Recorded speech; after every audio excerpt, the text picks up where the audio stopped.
বলছি কি, যা গরম পড়েছে এইখানে তো থাকাটাই দায় হয়ে যাচ্ছে।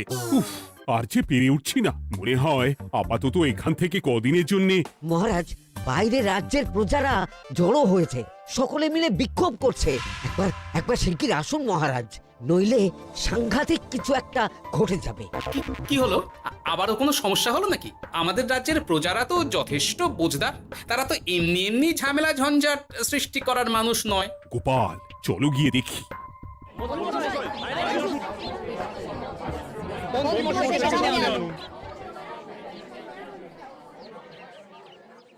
কি ব্যাপার, তোমাদের কি সমস্যা হয়েছে? এইভাবে বিক্ষোভ করছো কেন? মহারাজ, মন্ত্রী মশাইকে সামনে আনুন, তারপর বলছি কি হয়েছে না হয়েছে। সেরেছে। আরে আমাকে ডাকছে কেন? আচ্ছা, বলছি তোমরা একটু শান্ত হও। আমি বুঝতে পারছি তোমরা কিছু একটা কারণে খুবই অসন্তুষ্ট হয়েছো, তাই সেই জন্য বলছি আগে শান্ত হও, তারপর বলো মন্ত্রী মশাইকে কেন খুঁজছো, উনি কি করেছেন? গোপাল দাদা, তুমি তো জানোই রাজ্যে যা গরম পড়েছে, তার জন্য খাল বিল পুকুর নদী নালা একেবারে শুকিয়ে গেছে, চারিদিকে জলের হাহাকার। হ্যাঁ হ্যাঁ, সে তো জানি। গত সপ্তাহে এই সমস্যার কথা জানিয়ে মহারাজকে অনুরোধ করে গিয়েছিলাম যে রাজ্যের বাঁধটা যাতে খুলে দেওয়া হয়। কেন, আমি তো তোমাদের কথা রেখেছি। আমি তো দুদিন আগেই মন্ত্রীকে পর্যাপ্ত পরিমাণে মোহর দিয়ে বাঁধ খোলার কাজে পাঠিয়েছিলাম। কেন, উনি কি বাঁধ খোলেননি? সেইটা ওনাকেই জিজ্ঞাসা করুন। গত দুদিনে উনি তো বাঁধ খুলতে আসেনি, উপরন্তু আমরা ওনাকে ডাকতে গেলে উনি আমাদেরকে তাড়িয়ে দিয়েছেন। সে কি, এ তো ভারী অন্যায়। দুদিন ধরে অপেক্ষা করে আর না থাকতে পেরে আজকে আমরা এখানে এসেছি। এই অবস্থায় আমরা কি করব? যদি আমাদেরকে আমাদের রাজ্য সাহায্য না করে তাহলে কোথায় যাব আমরা? ছি ছি ছি, আমি তো ভাবতেই পারছি না। মন্ত্রী, এই মন্ত্রী! মহারাজ, মন্ত্রী মশাইয়ের ব্যাপারটা পরে দেখে নিচ্ছি, আগে এদেরকে শান্ত করেই চলুন। মনে রাখবেন, প্রজারা একবার বিপক্ষে চলে গেলে কিন্তু খুব মুশকিল হয়ে যাবে। শোনো সকলে, তোমরা আজকের দিনটা একটু কষ্ট করো। আমি কথা দিচ্ছি, কাল সকাল হলেই বাঁধ খোলার ব্যবস্থা করব, ঠিক আছে? ঠিক কথা বলেছো তো গোপাল দাদা। দাদা বলে যখন ডাকো, তখন দেখো এই দাদা তার ভাইদের কিছুতেই নিরাশ করবে না। শুধু আজকের দিনটা একটু চেয়ে নিচ্ছি, ব্যাস।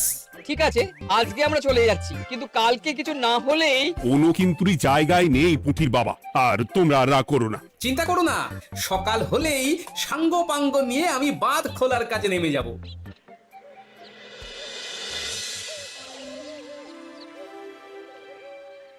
ছি ছি মন্ত্রী, তুমি এইভাবে আমায় মিথ্যে বললে।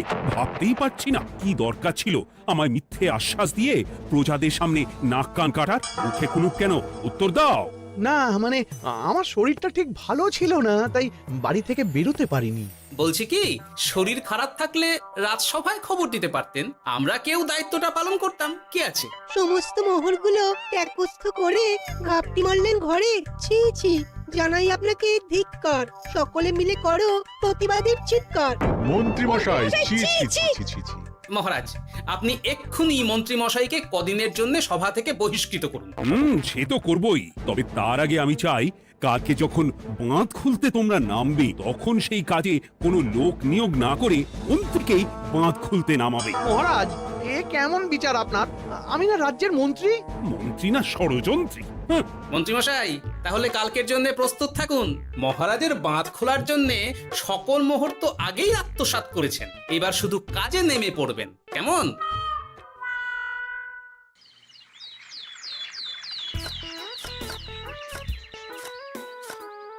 ওহ গোপাল, এইবারে ছেড়ে দাও, আর পাচ্ছি না। এত সহজে হাল ছাড়লে হবে বলুন? এই কে আছো? ওই শাবল কোদালগুলো দাও, আমি এদিকটায় খুঁচিয়ে দিই। সভাকবি, বিজ্ঞানী, এসো এসো এসো, হাত লাগাও। সবে মিলে করি কাজ, বাঁধ খোলা হবে আজ। বাঁধ খোলা হবে আজ, মন দিয়ে করো কাজ। একদম, হাত লাগাও, জোর লাগাও। গোপাল দাদা, সভাকবি, বিজ্ঞানী দাদা আর আর বাকি দাদা ভাইরা আসুন আসুন, সকলে একটু শরবত খান। আমাকেও একটু শরবত দাও। মোহরগুলো খেয়েও তৃষ্ণা মেটেনি বুঝি? বাঁধ এক্ষুনি খুলবে, প্রজাদের সব জ্বালা জুড়োবে। বাঁধ খুলে গেছে। আমাকে বাঁচাও, আমাকে বাঁচাও। কোনো সময় ভুল করলে নিজেই সেই ভুল শুধরে আবার ফিরতে হয়। আপনিও তাই করুন মন্ত্রী মশাই, নিজেই উঠে আসুন। চলো সকলে। গোপাল, তুমি তোমার সাথীদের নিয়ে যা করলে সত্যি ভাবাই যায় না। মহারাজ, নিজেদের রাজ্যের সমস্যায় নিজেরাই কোমর বেঁধে নেমে সমস্যার সমাধান করেছি, পরিস্থিতি মোকাবিলা করেছি। এর জন্যে আপনি এমন করে বলবেন না। ওহ, তোমরা না থাকলে যে কি হতো। মহারাজ, আমরা আছি তো, এত ভাববেন না আপনি। আপনি বরং আমাদের সকলের জন্য কিছু খাবারের ব্যবস্থা করুন, খুব খিদে পেয়ে গেছে। হ্যাঁ, নিশ্চয়ই নিশ্চয়ই। তোমরা সকলে ভিতরে এসো, হাত পা ধুয়ে নাও, ততক্ষণে আমি রানীকে আহারের ব্যবস্থা করতে বলছি।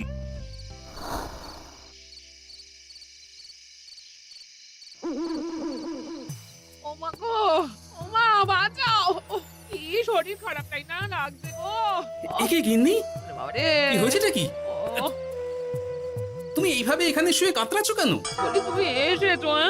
হ্যাঁ, এই তো আমি চলে এসেছি। কি হয়েছে গিন্নি? তোমার কোথায় কষ্ট হচ্ছে? গরমে হাঁসফাঁস করছি গো, পারছি না। রান্না করতে গিয়ে খুব বাজে অবস্থা হয়ে গেছে গো, এই থেকে এইখানে পড়ে পড়ে গড়াচ্ছি। ওহ, ঠিক আছে, আজ আর রান্না করতে হবে না গিন্নি, আমি রাজবাড়ি থেকে খেয়ে এসেছি। বাহ, নিজে খেয়ে এসেছো বলে আর রান্না করতে হবে না বলে দিলে, হ্যাঁ? এদিকে রাত্রে আমি খাবো কি সে খেয়াল আছে? হ্যাঁ হ্যাঁ, খেয়াল আছে, খেয়াল আছে।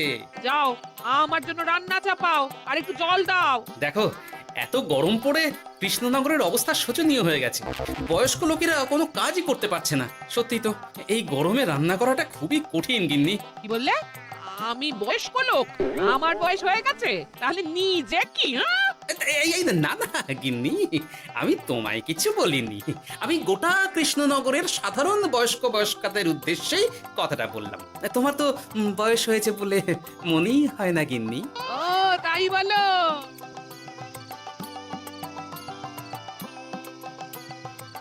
নাও গিন্নি, জল নাও। আজ না হয় আমি রান্না করব। হে ভগবান, মুখের একটু লাগাম দাও। এইভাবে যখন তখন সত্যি কথা বলিও না।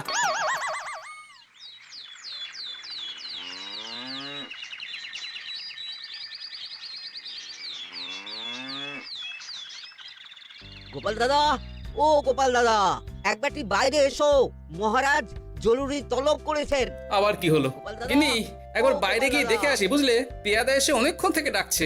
গোপাল দাদা, আচ্ছা গিয়ে গোপাল দেখো। দাদা, ও গোপাল দাদা, গোপাল দাদা, ও গোপাল দাদা,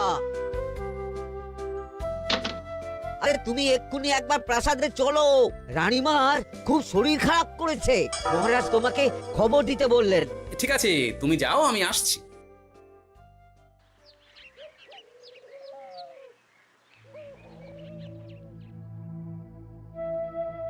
গোপাল, কি হবে বলো তো? রানী তো দুমদাম করে ব্যারামে পড়ে না। মহারাজ, ভয় পাবেন না, আমরা আছি তো। বৈদ্যকে পরীক্ষা করতে দিন, দেখি সে কি বলে। মহারাজ, অতিরিক্ত গরমের জন্য শরীরটা খারাপ হয়েছে। আসলে উনি এই তীব্র দাবদাহ নিতে পারেননি। তবে চিন্তা করবেন না মহারাজ, আমি বাড়ি গিয়ে এক ধরনের বিশেষ পথ্য পাঠিয়ে দিচ্ছি। রানীমা খেলেই সুস্থ হয়ে উঠবেন। মহারাজ, নিজের কানেই তো শুনলেন, রানীমার তেমন গুরুতর কিছু হয়নি, চিন্তা করবেন না। বৈদ্যর ওষুধে উনি সেরে উঠবেন। যাওয়ার আগে একটা কথা বলে যাই, গরমের এই দাবদাহ কিন্তু আরো ভয়ঙ্কর হবে। তাই সকলে খুব সাবধানে থাকবেন। শরীর যাতে ঠান্ডা থাকে এমন হালকা পাতলা খাবার খাবেন। আসি, রাজসভায় দেখা হবে।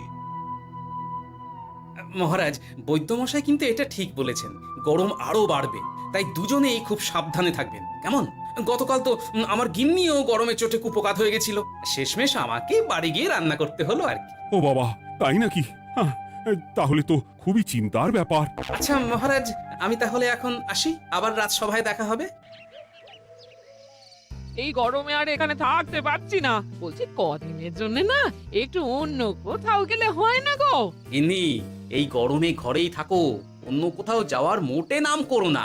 বাইরে বেরোতে গিয়ে যদি কোনোভাবে গরম হাওয়া শরীরে লেগে যায়, তাহলে বিপত্তির আর শেষ থাকবে না গিন্নি। কিন্তু এখানেও তো যা গরম পড়েছে, পচে গলে মরে যাই আর কি। উফ গিন্নি, দয়া করে এইসব বাজে কথা বলা বন্ধ করো তো। আমার আয়ুর থেকেও তোমার আয়ু দীর্ঘ হোক। বাহ, তুমি এসব কথা কোথা থেকে শিখলে গো? এই তো তোমার থেকে আর কি। গোপাল, গোপাল, রাজ্যের অবস্থা খুবই বেহাল। এই সবই আমাদের পোড়া কপাল। আরে সভাকবি, কি হয়েছে? তোমাকে দেখে তো মনে হচ্ছে তুমি কিছু... বিজ্ঞানী মহারাজ দুজনেই অজ্ঞান, ঘটি ঘটি জল ঢেলেও ফেরাতে পারেনি তাদের জ্ঞান। কি বলছো কি? তা তুমি এই ব্যাপারটা জানলে কি করে? গিয়েছিলাম একটু আগে বিজ্ঞানীর বাড়ি, গিয়ে দেখি লোকজনের ভিড় সারি সারি। সে কি? শুনলাম মহারাজ তাকে কিছু বলতে এসেছিলেন, তারপরে দুজনে বাইরে বেরিয়ে আসতেই অজ্ঞান হয়ে গেলেন। মহারাজ বিজ্ঞানীর বাড়ি গিয়েছিলেন, তাও আবার রানীমাকে ছেড়ে? রাজবৈদ্য কত করে বললেন এই সময় যখন তখন ঘরের বাইরে বেরোবেন না। কে শোনে কার কথা? আমার মনে হয় মহারাজ তেমন কোনো গুরুত্বপূর্ণ কিছু কথা বলতেই বিজ্ঞানীর বাড়ি গিয়েছিলেন। গরম কমানোর উপায় আলোচনা করতে হয় তো গিয়েছিলেন। আমাদের মহারাজ তো নিজের চোখেই দেখেছেন এই তীব্র গরমের চোটে রাজ্যের কি অবস্থা, কি অবস্থা। ঠিক বলেছো গিন্নি, আমার এই কথাটা তো মাথাতেই আসেনি। ধন্যবাদ গিন্নি, অসংখ্য ধন্যবাদ তোমায়। আমায় পরে ধন্যবাদ জানিও। হ্যাঁ, এখন আর দেরি না করে বৈদ্য মশাইকে সঙ্গে নিয়ে বিজ্ঞানী মশাইয়ের বাড়ি যাও। হ্যাঁ,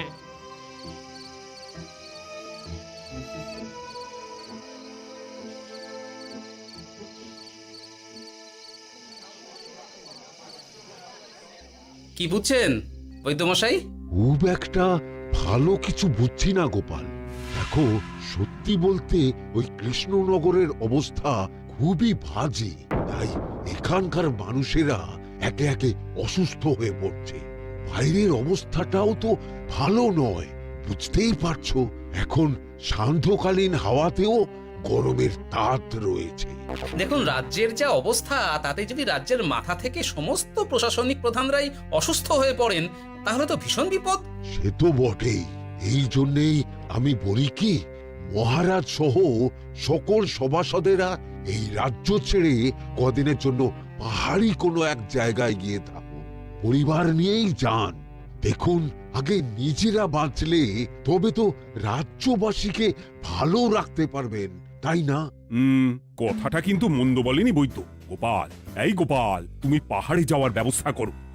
এইখানে আর কিছুদিন থাকলে মরেই যাব। হ্যাঁ গোপাল, আমারও তাই মত। এক্ষুনি যা শরীরে ক্লান্তি এসেছে, আর কদিন এইখানে থাকলে মরেই যাব। মহারাজের অনুরোধে গরম কমানোর কোনো ব্যবস্থাও তো করতে পারলাম না। বাইরে বেরোনো মাত্রই দুজনে মূর্ছা গেলাম। বাবা, ঠিক আছে, বুঝেছি। মহারাজ, আপনি আর এই ব্যাপারটা নিয়ে বেশি ভাববেন না। বিজ্ঞানী, তুমিও আর বেশি কথা বলো না। আমি পাহাড়ে যাওয়ার ব্যবস্থা করছি। আমরা রাজসভা সকলে সব পরিবারে যাব। অনেক কাজ হয়েছে, এখন কিছুদিন আমাদের বিশ্রাম দরকার।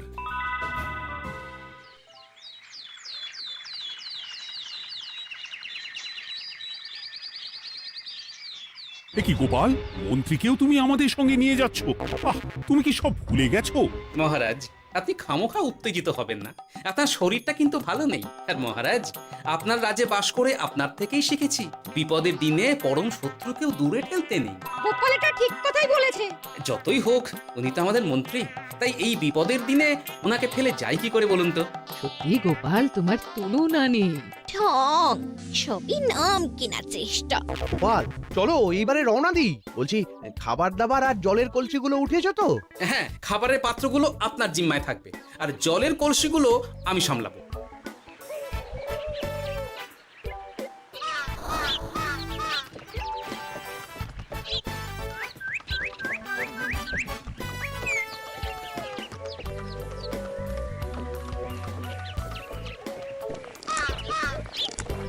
কি গো, তুমি খাবার ছেড়ে শুধুই জল খাচ্ছ? ওদিকে মন্ত্রী মশাই যে সব খাবার একাই সাবার করে দিলে না? ভালোই তো, থাক না। এরপরে বড় বাইরে যেতে হলে বুঝবে, আমি তো ওই জন্যই নিজের জিম্মায় শুধুমাত্র জল নিয়েছি। দেখো, জল খেলে ছোট বাইরে যাওয়ার দরকার হলে চলে যেতে পারবো, কিন্তু বড় বাইরে যাওয়ার দরকার হলে তো যেখানে সেখানে যেতে পারবো না। তাই জলই সই। কিন্তু সবার জল যদি তুমি একাই শেষ করে দিলে, তাহলে? এই রে, এটা তো ঠিক বলেছো গিন্নি। পথে ঘাটে কোনো পানীয় জলের পুকুর বা কুয়ো দেখলে জল ভরে নিতে হবে, বুঝলে?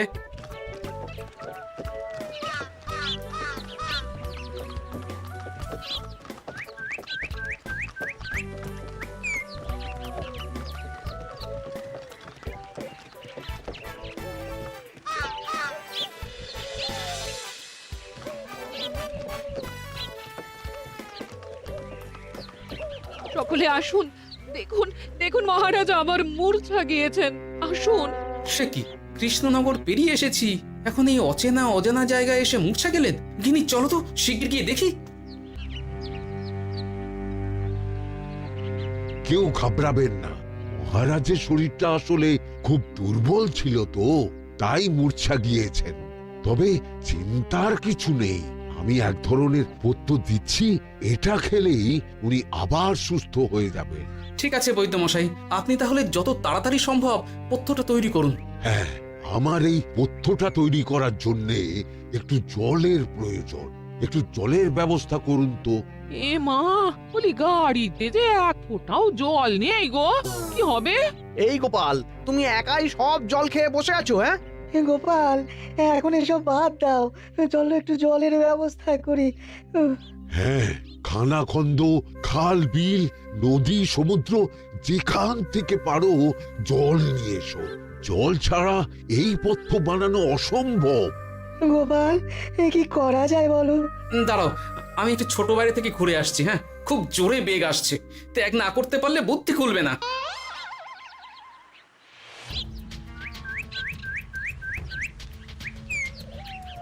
ওদিকে একটা পাত কুয়ো দেখতে পাচ্ছি মনে হচ্ছে।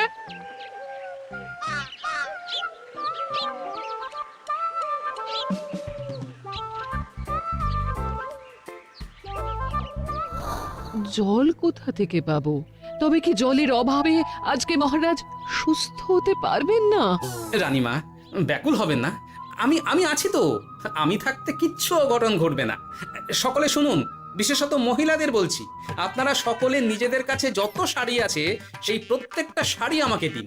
আমি শাড়ি জুড়ে জুড়ে লম্বা রশ্মি বানাবো, তারপর সেই রশ্মিতে বালতি ঝুলিয়ে জল তুলব। দয়া করে কেউ দেরি করবেন না।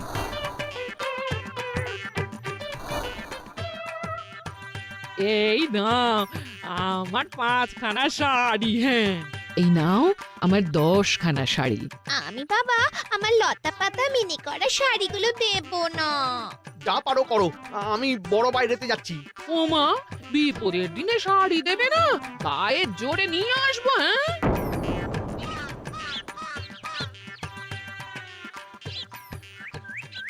এ বাবা, এখনো কিছুটা কাপড় লাগবে তো। যা গভীর পাতকুয়া, সবার সব শাড়ি তো কাজে লাগিয়ে দিয়েছি, এখন কি হবে? আরে ওই তো কার একটা ঝোপের কাছে ধুতি পড়ে রয়েছে, যাই ওইটাই নিয়ে নি। এই গোপাল, গোপাল, আরে করো কি, ওটা তো আমার ধুতি। আরে আরে আমি এই ঝোপে বড় বাইরের জন্য এসেছি। আরে মন্ত্রী মশাই, বড় বাইরে করার সময় অযথা অন্যদিকে মন দেবেন না, তাহলে পেট সাফা হবে না।